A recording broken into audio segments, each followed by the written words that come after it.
Hey guys, my name is Gaurav and welcome back to my channel. जैसे कि आप सब लोग जानते हैं कि पूरे इंडिया में लॉकडाउन चल रहा है और इस लॉकडाउन की वजह से जिम्स भी क्लोज्ड है पूरे इंडिया में।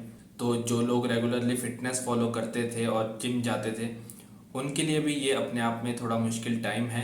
हालांकि मुश्किल टाइम ये सभी के लिए है और हमारा प्राइमरी गोल इस समय ये होना चाहिए कि हम सब मिलकर इस कोरोना से फाइट करें और इस बीमारी से बाहर निकले और अपना काम वापस से शुरू करें।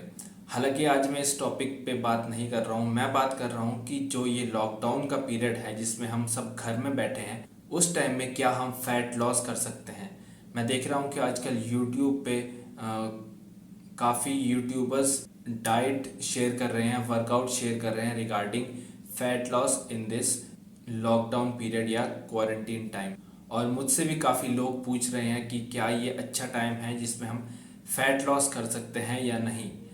अगर नहीं तो हम इस टाइम को कैसे बेस्ट वे में यूटिलाइज कर सकते हैं अपने फिटनेस से रिलेटेड, अपने फिजिक से रिलेटेड, और क्या हम कर सकते हैं ताकि हम इस टाइम को बेस्ट वे में यूटिलाइज करें, इसके बारे में मैं आज आपसे बात करूंगा। तो बिना टाइम वेस्ट किए शुरू करते हैं। और अगर आप मेरे चैनल पर नए हैं तो मेरे चैनल को सब्सक्राइब कर दीजिए, इस वीडियो को लाइक कीजिएगा और अपने दोस्तों के साथ भी इस वीडियो को शेयर कीजिएगा। तो लेट्स गेट स्टार्टेड।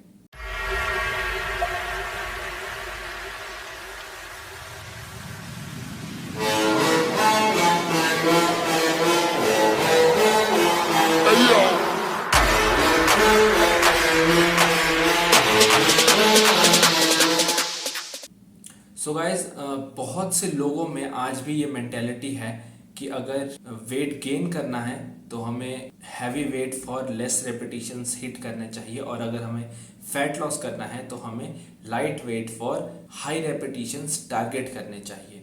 तो इस बात को ध्यान में रखते हुए बहुत से लोग ये सोच रहे हैं कि क्योंकि आजकल हमारे पास जिम्स का एक्सेस नहीं है, हम सब घर में हैं, तो क्या हम छोटा मोटा वेट घर में बनाकर या फिर जिनके पास एक दो पेयर ऑफ डंबल्स हैं उसको यूज़ कर कर क्या हम घर में ही फैट लॉस कर सकते हैं और इस लॉकडाउन के पीरियड का स्मार्टली यूज़ कर सकते हैं।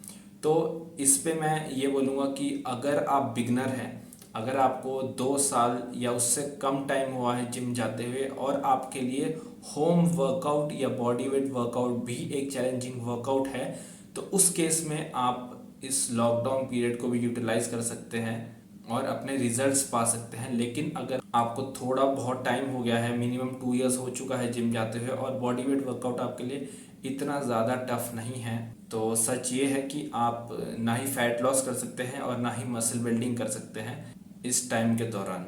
इसके पीछे रीज़न ये है कि जब हम गेनिंग करते हैं, हम वेट पुट ऑन करते हैं, हम साइज पुट ऑन करते हैं, तो उस समय हम हैवी लिफ्टिंग जब करते हैं तो हम अपने आप को पुश करते हैं।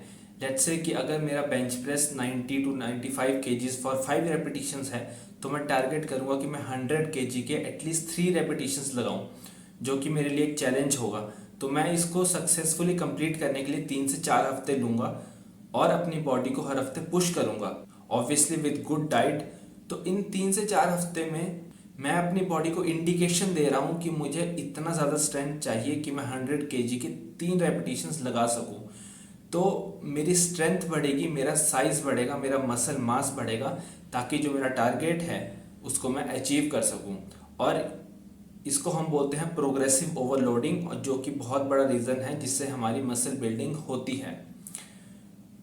तो लेट्स से इस टारगेट को अचीव करने के बाद मैं फैट लॉस करता हूं, मैं सोचता हूं कि अब मुझे कट डाउन करना है। तो सबसे इम्पॉर्टेंट बात जो हमें ध्यान रखनी चाहिए कट करते हुए, वो ये कि जो हमने गेनिंग में स्ट्रेंथ अचीव की थी उसको कितना साथ लेके चल पा रहे हैं। सो लेट्स से अगर मैं उस स्ट्रेंथ को 90% भी रिटेन करके चल रहा हूँ, साथ लेके चल पा रहा हूँ, तो मेरा फैट लॉस एक सक्सेसफुल फैट लॉस होगा। वो क्यों? क्योंकि मैं 90% स्ट्रेंथ लेके चल रहा हूँ साथ में, तो इसका मतलब है कि मैं 90% मसल मास भी साथ लेके चल रहा हूँ, क्योंकि जो मुझे स्ट्रेंथ चाहिए उस वेट को उठाने की वो मेरी मसल से आ रहे हैं और मैं अपनी मसल को मेंटेन कर पा रहा हूँ क्योंकि मेरा स्ट्रेंथ मेंटेन है। तो फैट लॉस में एक और बहुत इंपॉर्टेंट चीज़ का हमें ध्यान रखना होता है, वो है कैलोरी डेफिसिट डाइट। जो हमारी डाइट होती है वो हमारी कैलोरी डेफिसिट होती है, मतलब कि जितना हम कैलोरीज बर्न करते हैं हम उससे कम खाते हैं, ताकि जो ये डिफरेंस ऑफ कैलोरीज है वो हमारी बॉडी स्टोर्ड फैट से यूज़ कर सके। और वो तभी होता है जब हम मैक्सिमम स्ट्रेंथ को या मैक्सिमम मसल को मेंटेन करके चलते हैं, क्योंकि बॉडी लव्स फैट। बॉडी या तो जो कैलोरी डिफरेंस है वो या तो स्टोर्ड फैट से यूज़ करेगी या तो हमारी मसल से यूज़ करेगी। तो अगर हम अपनी मसल्स को मेंटेन करके चल रहे हैं, हम अपनी स्ट्रेंथ को साथ लेके चल रहे हैं, इसका मतलब है कि हम अपनी बॉडी को कोई भी रीज़न नहीं दे रहे हैं कि वो हमारी मसल्स को यूज़ करे in the form of energy. ठीक है, तो इसको हम बोलते हैं एक अच्छा फैट लॉस, एक क्वालिटी फैट लॉस। लेकिन जो हमारी प्रेजेंट कंडीशन है लॉकडाउन में, हमारे पास जिम का एक्सेस नहीं है, मतलब हमारे पास हैवी वेट्स का एक्सेस नहीं है। क्योंकि हमारे पास हैवी वेट्स का एक्सेस नहीं है, इसका मतलब है कि हम अपनी स्ट्रेंथ को मेंटेन नहीं रख सकते। और जब हम कैलोरी डेफिसिट में जाएंगे तो वो जो डिफरेंस ऑफ कैलोरीज है वो हमारी बॉडी स्टोर्ड फैट के साथ साथ हमारी मसल्स से भी यूज़ करेगी, मतलब हम अपनी मसल्स को भी गंवाएंगे। We will lose our muscles. कई लोग इस टाइम को ना रमादान से भी कंपेयर कर रहे हैं कि हर साल रमादान होते थे तो जो हमारे मुस्लिम भाई हैं वो फैट लॉस करते थे और फैट लॉस के लिए काफ़ी अच्छा टाइम होता था उनके लिए। लेकिन उस केस में उनके पास जिम्स का एक्सेस था और डाइट का भी एक्सेस था, लेकिन उनको अपने डाइट की टाइमिंग्स के साथ थोड़ा मैनिपुलेशन करना होता था। एक्सेस उनके पास हर चीज़ का होता था, थोड़ी मैनिपुलेशन करके वो अपनी डाइट को और वर्कआउट को काफ़ी हद तक फिक्स कर सकते थे। लेकिन क्योंकि हमारे पास यहाँ पे जिम का एक्सेस नहीं है, तो जैसे मैंने आपको बताया कि अपनी स्ट्रेंथ मेंटेन करके चलना बहुत ज़रूरी है, तो वो नहीं कर सकते, तो इसलिए फैट लॉस भी नहीं कर सकते हैं।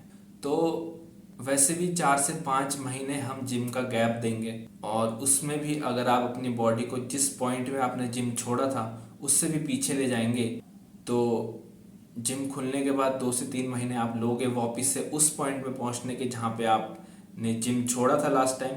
तो कुल मिला के आप लगभग 1 साल पीछे हो जाओगे अगर आप फैट लॉस करते हो इस लॉकडाउन के टाइम पे। तो मेरे एडवाइस में इस लॉकडाउन में fat loss is a big no. तो क्या करें, हम क्या कर सकते हैं इस लॉकडाउन के पीरियड में? The best thing which we can do is maintain our self. Guys, अगर फैट लॉस करना होता इस टाइम पे तो मैं 1.5 साल से गेनिंग कर रहा हूँ, मैं भी फैट लॉस कर लेता और अपने टाइम को बचा लेता, यू नो। लेकिन the best thing which we can do as I said is maintain our self. सबसे पहले बात करते हैं डाइट की। तो डाइट में अपने प्रोटीन्स को आप कम कर दीजिए जितना आप तब लेते थे जब आप जिम जाते थे, और मेंटेनेंस कैलोरीज लीजिए। आपकी मेंटेनेंस कैलोरीज भी डेफिनेटली कम हो जाएगी, क्योंकि आप घर से बाहर नहीं जा रहे हैं, कोई एक्सटर्नल एक्टिविटी नहीं कर रहे हैं।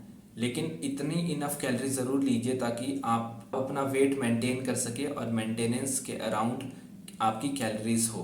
वर्कआउट कैसे रखना है? वर्कआउट के लिए आप मेरे इसी चैनल पे पिछली वीडियोस देख सकते हैं, मैं डिस्क्रिप्शन बॉक्स में भी उसका लिंक डाल दूंगा। मैंने अपना वर्कआउट शेयर किया है, आप उसे भी फॉलो कर सकते हैं, बहुत ही इफ़ेक्टिव है।